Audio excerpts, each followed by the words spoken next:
रघुराम राजन ने अपनी आखिरी पॉलिसी में दरों में नहीं किया कोई बदलाव। महंगाई आरबीआई के लक्ष्य के पास, लेकिन हाल में फूड प्राइस में बढ़ोतरी और इकोनॉमिक ग्रोथ में सुधार से दरों को रखा स्थिर। दरें नहीं घटने से बाजार में गिरावट बढ़ी। सेंसेक्स 28,000 के नीचे तो निफ्टी 86-50 के करीब पहुंचा। ऑटो, कैपिटल गुड्स और एफएमसीजी शेयरों में सबसे ज्यादा गिरावट।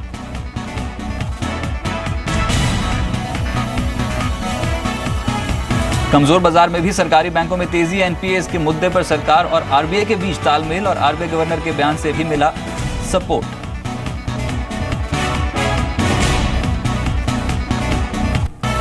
पहली तिमाही में 55% बढ़ा ल्यूपिन का मुनाफा। बिक्री 40% बढ़ी। मार्जिन 26% से बढ़कर 29.5% हुआ। अब अदानी पोर्ट के नतीजों का इंतजार। उम्मीद से कमजोर रहे अपोलो टायर्स के नतीजे। मुनाफा 6% बढ़ा। मार्जिन 17% के नीचे फिसला। जेबीएम ऑटो का मुनाफा 17 करोड़ से बढ़कर 18 करोड़।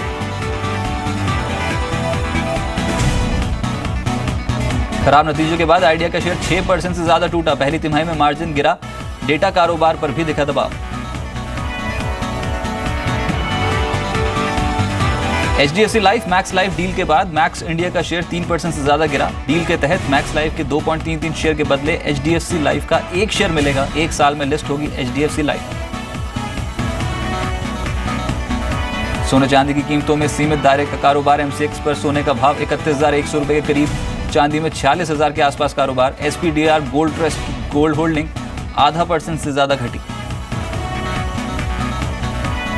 कच्चे तेल पर फिर बढ़ा दबाव। WTI ब्रेंट क्रूड का भाव करीब 1% लुढ़का। WTI क्रूड का भाव $43 के नीचे तो ब्रेंट का भाव $45 के नीचे फिसला।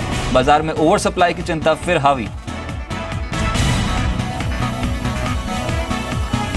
Minister, that are there any corporates or companies who have been charge sheeted under criminal offence?